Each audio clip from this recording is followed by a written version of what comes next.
Selamat pagi, salam sejahtera. Terima kasih karena bersama dengan saya di Nazlin Unity Channel. Saudara-saudara sekalian, baru-baru ini kenyataan Muhyiddin Yassin berkaitan menternak ayam telah pun sebenarnya membuka pekung sendiri. Sikap Muhyiddin sebenarnya cuba buka pekung sendiri. Saya mengamati kebanyakan kenyataan yang dikeluarkan oleh Muhyiddin Yassin sewaktu pelancaran Jentera Pilihan Raya Negeri 9PN.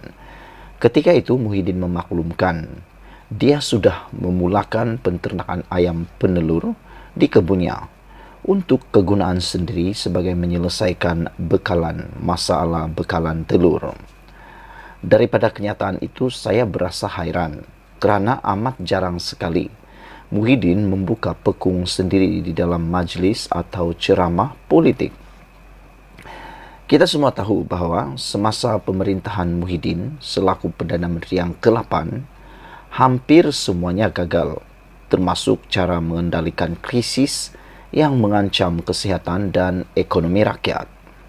Bukan itu sahaja, dia malah secara terburu-buru sanggup menutup hampir semua sektor dalam tempoh yang lama sehingga berlaku impak buruk yang berganda kepada rakyat. Semuanya didorong oleh ketakutannya mendapatkan keabsahan sebagai Perdana Menteri ketika itu. Laporan audit negara pada tahun 2021 membuktikan bahawa inisiatif Muhyiddin dalam menguruskan sektor berkenaan adalah gagal. Matlamat dana jaminan makanan dengan peruntukan RM190 juta tidak tercapai sepenuhnya, manakala sebahagian daripada 1,248 projek masih dalam fasa pelaksanaan atau belum dimulakan hingga akhir 2021. Ia juga menjejaskan sasaran pengeluaran hasil termasuk bekalan telur dan ayam. Disebabkan kegagalan itulah, negara menghadapi masalah bekalan telur dan ayam. Bayangkan ketika era Muhyiddin, banyak inisiatif bagi industri penternakan ayam dan telur dihentikan. Pada masa sama, kos tetap penternakan terus melonjak dan akhirnya penternak atau pengeluar terpaksa mengurangkan pengeluaran untuk menjimatkan kos. Selepas kegiatan ekonomi dibuka semula, berlaku kejutan permintaan yang tinggi, sedangkan pengeluaran atau bekalan masih rendah, yang menyebabkan berlaku lonjakan harga. Dengan inisiatif yang terhad ketika pandemik, ditambah pula dengan krisis antarabangsa seperti perang Ukraine-Rusia, sektor terbabit semakin sukar untuk dipulihkan.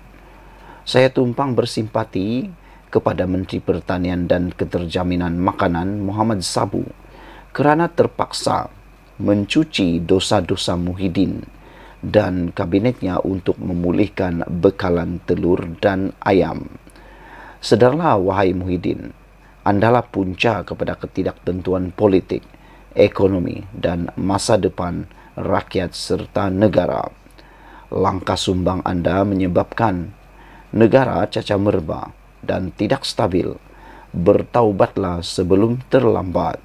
Ditulis oleh Amar Atan, Naib Ketua Pemuda Amanah Nasional, dipetik daripada Malaysia Kini. Catatan ini tidak semestinya mencerminkan pendirian rasmi Malaysia Kini dan admin Nazlin Unity. Sekian dulu untuk kali ini. Muhyiddin buka pekung sendiri, cuba malukan kerajaan pimpinan Anwar Ibrahim. Rupa-rupanya yang tercungkil sebaliknya, yaitu kelemahan beliau ketika menjadi Perdana Menteri dan ketika menjadi kerajaan.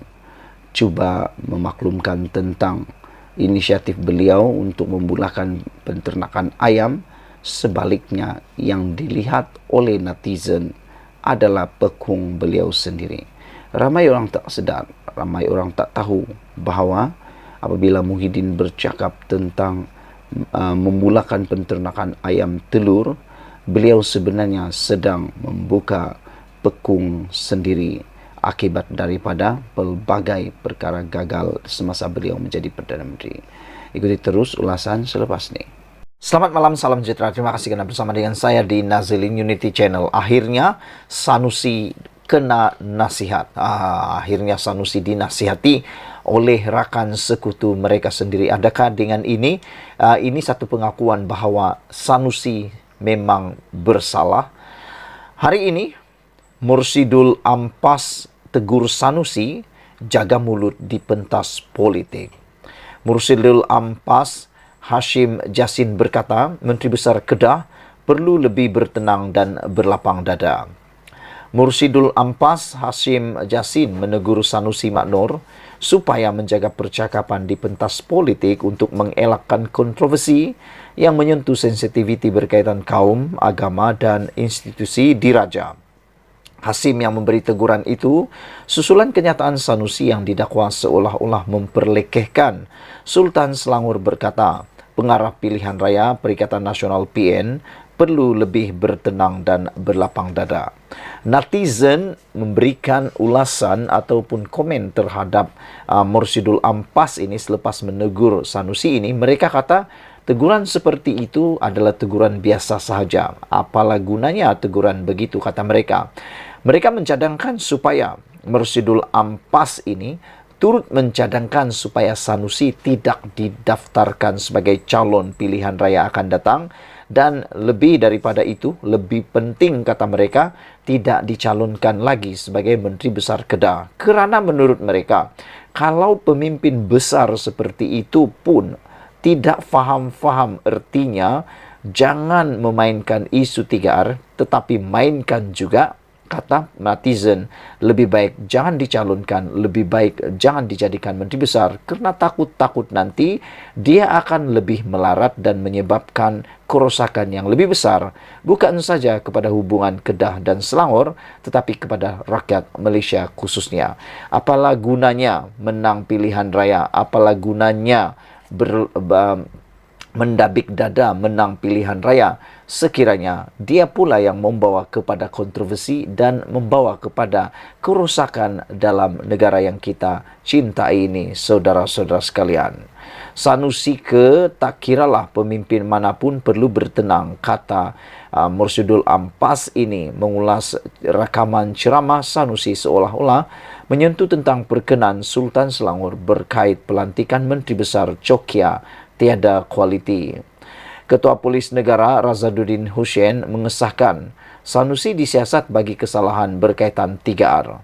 Sebelum itu, Sanusi yang juga Menteri Besar Kedah turut mencetuskan kontroversi menerusi podcast Keluar Sekejap disiarkan Isnin lalu dengan mendakwa orang bukan Islam paling ramai ditangkap atas kesalahan memberi dan menerima rasuah. Mengakui Sanusi sebagai pemimpin PAS yang agak keras, Hashim berkata, ucapan menyentuh sensitiviti seolah-olah sukar dielak ketika masing-masing berada dalam mood pilihan raya. Bila berada di pentas ceramah politik, kemungkinan itu ada, tidak boleh kawal percakapan kerana kita dalam mood pilihan raya, kata beliau.